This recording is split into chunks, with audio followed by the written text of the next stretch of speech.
Hello मेरे प्यारे साथियों, आप सभी लोगों का स्वागत है आपका अपनी क्लास स्टडी फॉर पर्पस में। और आज की इस क्लास में हम लोग पढ़ने वाले हैं साइंस के टॉप 10 क्वेश्चन जो आपके लिए और आपके बोर्ड परीक्षा के लिए काफ़ी महत्वपूर्ण हैं। ठीक है, चलिए क्लास को स्टार्ट करते हैं बेवजह देर किए हुए। जब वो पहला प्रश्न क्या है जी? पहला प्रश्न है, दो वक्रीय पृष्ठों से घिरे ठोस को माध्यम को कहते हैं, बता दो तो। ऑप्शन नंबर ए है गोलीय दर्पण, बी है त्रिज्या, सी है गोलीय लेंस और डी है समतल दर्पण। जो इसका सही उत्तर बता देगा क्या हो जाएगा जी? गोलीय लेंस ना। तो इस प्रकार से जो ऑप्शन नंबर सी है आप लोग बिल्कुल सही होगा जी। ठीक है, गोलीय लेंस। चलिए अगला प्रश्न देखते हैं हम लोग। देखिए अगला प्रश्न है, वह गोलीय दर्पण जो बाहर की तरफ वक्रित हो, मतलब जो बाहर तरफ से क्या हो, उठा हुआ हो। क्या हो जी? जो बाहर की तरफ से उठा हुआ हो उसे कौन सा दर्पण कहते हैं?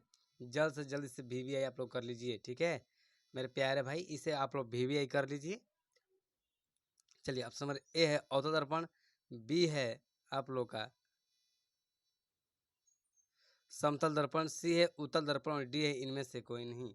तो जल्द से जल्द मेरे प्यारे भाई बता दीजिए तो इसका सही उत्तर क्या हो जाएगा। चलिए जो सही उत्तर होगा ना वो होगा आप लोग का ऑप्शन नंबर सी। ठीक है, उत्तल दर्पण जो होता है वो बाहर तरफ से उठा हुआ होता है। तो चलिए अब चलते हैं अगले प्रश्न पर।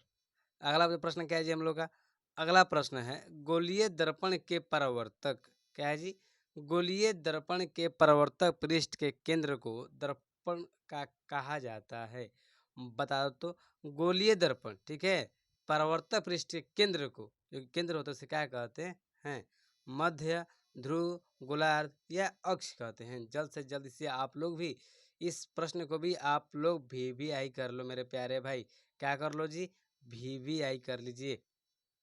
ठीक है, ताकि आपको याद रहे कि भैया वीवीआई करवाए हम लोग को। जल्द से जल्द बता दीजिए आप लोग क्या कहते हैं जी? जो दर्पण केंद्र को क्या कहते हैं जी? ध्रुव ना।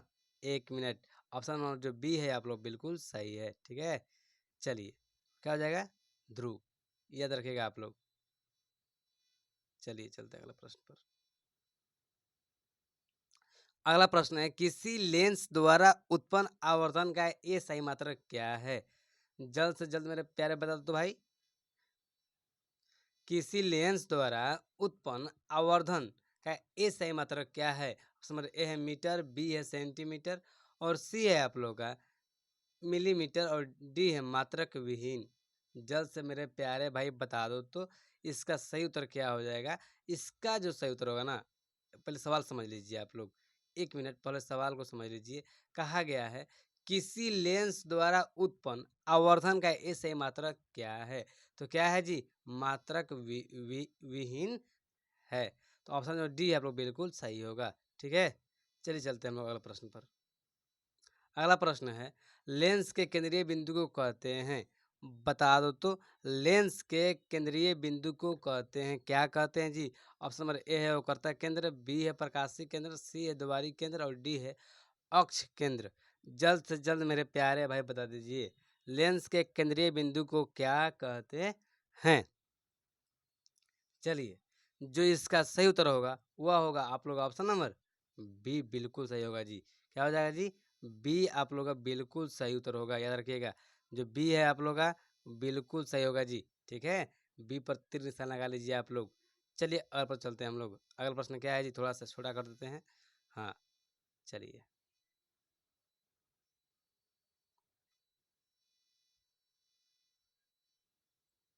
चलिए प्रश्न 46 जो आप लोग का है वह है, किसी शब्दकोश में पाए गए, ठीक है, छोटे अक्षरों को पढ़ते समय आप निम्न में से कौन सा लेंस पसंद करेंगे? ठीक है, किसी शब्द कोश में पाए गए छोटे अक्षरों को पढ़ते समय आप निम्न में से कौन सा लेंस पसंद करेंगे? तो ऑप्शन नंबर ए है 50 सेंटीमीटर फोकस दूरी का अवतल लेंस, बी है 50 सेंटीमीटर फोकस दूरी का उत्तल लेंस, सी है 5 सेंटीमीटर फोकस दूरी का अवतल लेंस और डी है 5 सेंटीमीटर का फोकस दूरी का उत्तल लेंस। तो जल्द से जल्द मेरे प्यारे भाई बता दीजिए।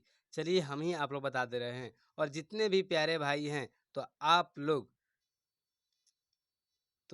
लोग अपने कॉपी पर सब सवाल नोट नोट करते चलिए, ठीक है। चलिए, जो ऑप्शन नंबर डी है आप लोग बिल्कुल सही होगा जी। हम जानते हैं कि आप लोग अभी लापरवाही कर रहे हैं, पढ़ाई नहीं कर रहे हैं, तो आप पढ़ाई कीजिए, ठीक है। चलिए अगला प्रश्न, और आज काफ़ी इम्पोर्टेंट प्रश्न ये है जी हम लोग का। 1 मिनट। चलिए, सवाल है, इनमें से कौन सा दर्पण का सूत्र है। हम आपको बात करें कौन सा दर्पण सूत्र होता है। वह होता है आप लोग ना दर्पण सूत्र 1/v प्लस 1/u बराबर 1/f होता है। जब आपके शिक्षक ये बात पढ़ाए होंगे पार्ट 1, तो आपके इस बारे में जानकारी वाकई सही में दिए होंगे जी।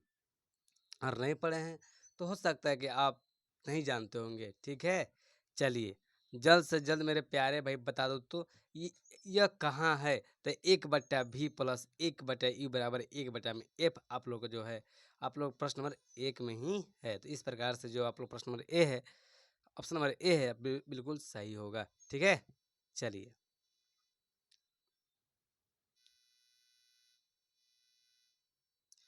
1 मिनट। चलिए, जो प्रश्न 48 का है हम लोग का जी, प्रश्न 48 है ना, गोलीय दर्पण का वक्रता केंद्र को किस अक्ष से निरूपित किया जाता है। ठीक है, गोलीय दर्पण का वक्रता केंद्र को किस अक्ष अक्ष से निरूपित किया जाता है। ऑप्शन नंबर ए है सी, बी है पी, और सी है आप लोग ऑप्शन नंबर ओ, और डी है एफ। चलिए, जल्द से जल्द मेरे प्यारे भाई बता दो, ठीक है। जो उन्हें असूचित किया जाता है ना, वो होता है ओ से। क्या जी, ओ से वो करता है केंद्र ना जी। चलिए, ऑप्शन नंबर सी बिल्कुल सही होगा। चलिए, चलिए जो अगला प्रश्न है आप लोग का, अगला प्रश्न ये आपके लिए काफ़ी महत्वपूर्ण है जी, याद रखिएगा। जो चलिए, इसे आप वीवीआई कर लीजिए, ठीक है। इसे आप वीवीआई कर लीजिए 2025 खातिर, ठीक है। आइए इधर। निर्वात में प्रकाश की चाल है, देखिए यहाँ पर गलती हो गया है, ठीक है। निर्वात में प्रकाश की छाल लिखा गया है, चाल है, ठीक है। ऑप्शन नंबर ए है। आपको हम बात करें तो निर्वात में प्रकाश की चाल होता है 3 × 10⁸ मीटर प्रति सेकेंड। क्या होता है जी, मीटर प्रति सेकेंड। तो इस प्रकार से जो आपके ऑप्शन दिए गए हैं, तो ऑप्शन नंबर ए क्या है जी, बिल्कुल सही होगा, ठीक है। आप इसे याद कर लीजिएगा। चलिए, अगला जो प्रश्न हम लोग का है, अगला प्रश्न है, मरीजों के लिए दंत विशेष मरीजों के लिए दांतों का बड़ा प्रतिबिंब दिखने के लिए किस दर्पण का उपयोग करते हैं। जल्द से जल्द मेरे प्यारे बता दो तो, दंत विशेषज्ञ मरीजों के लिए दांतों को बड़ा प्रतिबिंब देखने के लिए उपयोग करते हैं कौन सा दर्पण। तो ऑप्शन नंबर ए है आप लोग का अवतल दर्पण, बी है समतल दर्पण, और सी है उत्तल दर्पण, डी इनमें से सभी। किस लिए आए थे आप? 1 मिनट रुकिए आप, बस 1 मिनट।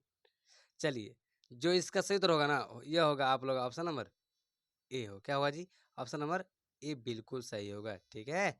याद रखिएगा आप लोग। तो इस प्रकार से आज के लिए इतना ही, अब मिलते हैं अगले क्लास में।